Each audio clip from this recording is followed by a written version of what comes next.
foundation ကနေပြီးတော့မှကျမတို့ရဲ့ network ကိုပေါ့နော်အလေးထားပြီးတော့ဖိတ်ကြားပြီးတော့မှမတရားစကားပြောခွင့်ပြုတော့တက်လဲကျေးဇူးအများကြီးတင်တယ်ပေါ့နော်။သုံးလေးယူပါတယ်။ဒီနေ့ကတော့ကျမတို့အားလုံးအတွက်ကအရေးကြီးတဲ့နိုင်ငံတကာလူ့အခွင့်အရေးနေ့ဖြစ်တယ်ပေါ့နော်။ဒီလိုထိမှတ်ခမ်းနားမှာကျမတို့ကို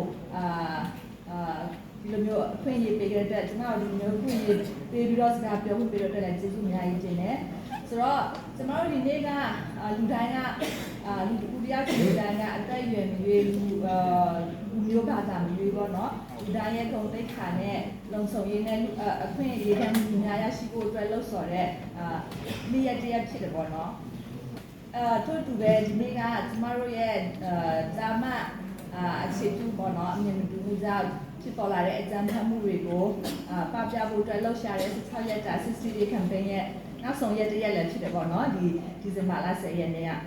ဆိုတော့ဒီလိုနေ့မျိုးမှာကျမတို့ပြန်တော့ကျမတို့ရဲ့လူတိုင်းဝိုင်းပြန်ကြည့်မယ်ဆိုလို့ရှိရင်ပေါ့နော်ကျမတို့ရဲ့နေ့စဉ်လူကလှုပ်ဆောင်နေတဲ့ကျမတို့ရဲ့လှုပ်ရှားမှုတွေမှာဆိုလို့ရှိရင်အမျိုးသမီးနဲ့ကလေးတွေကသူတို့ရဲ့လူအခွင့်အရေးရဲ့အခြေခံအကျဆုံးဖြစ်တဲ့ဘေးကင်းလုံခြုံမှုဆိုတဲ့အခွင့်အရေးကိုအပြည့်အဝမခံရတဲ့အခြေအနေတွေအများကြီးပဲတွေ့ရတယ်ပေါ့နော်ဆိုတော့ကျမတို့ဖက်စီထဲမှာဆိုလို့ရှိရင်ဒီမျိုးလူခွင့်ရေးကိုချိုးဖောက်မှုဖြစ်တဲ့အကြံဖတ်မှုတွေကကျမတို့နေရာတိုင်းအချိန်တိုင်းမှာပေါ့နော်အိမ်ထောင်မိသားစုကနေစပြီးတော့မှဌာနဆိုင်ရာတွေရုံးတွေကျောင်းတွေအလုပ်ရုံတွေပေါ့နော်ပြီးလို့ရှိရင် online ကနေပဲအဆင့်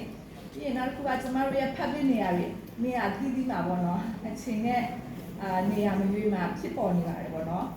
ဆိုတော့ဒါတွေကိုကျမတို့တွေကြုံရမယ်မြင်ရမယ်သတင်းရည်စင်နဲ့ကျမတို့ကြားနေရတယ်ပေါ့နော်ဒါမျိုးတွေကျမတွေ့ရတယ်ဆိုတော့ဒီလိုမျိုးအခြေအနေတွေဖြစ်နေတာဆိုလို့ရှိရင်ကျမတို့ရဲ့အမျိုးသမီးတွေကလေးတွေရဲ့အတန်ကိုကလေးတွေရဲ့အိမ်မက်တွေကိုလူမှုအတိုင်းအတာတစ်ခုလုံးကိုအနာဂတ်ကိုထိခိုက်စေတဲ့လုပ်ရက်တွေပဲဖြစ်တယ်ပေါ့နော်ဆိုတော့ကျမတို့ရဲ့ဒီ GBBCG ကွန်ရက်အနေနဲ့ပေါ့နော်ဒီလိုနေ့မှာလူခွင့်ရေးဆိုတာကစာရွက်စာတမ်းတစ်ခုထဲမှာပဲရှိနေတဲ့အရာမဟုတ်ပဲနဲ့ကျမတို့လူတိုင်းရဲ့နေ့စဉ်ကျမတို့နေ့စဉ်လှုပ်ဆောင်နေတဲ့လုပ်ငန်းစဉ်တွေမှာလိုက်နာရမယ့်အရာဖြစ်ပြီးတော့လူတိုင်းဝိုင်းကလုံခြုံစိတ်ချမှုပေးတဲ့အရာဖြစ်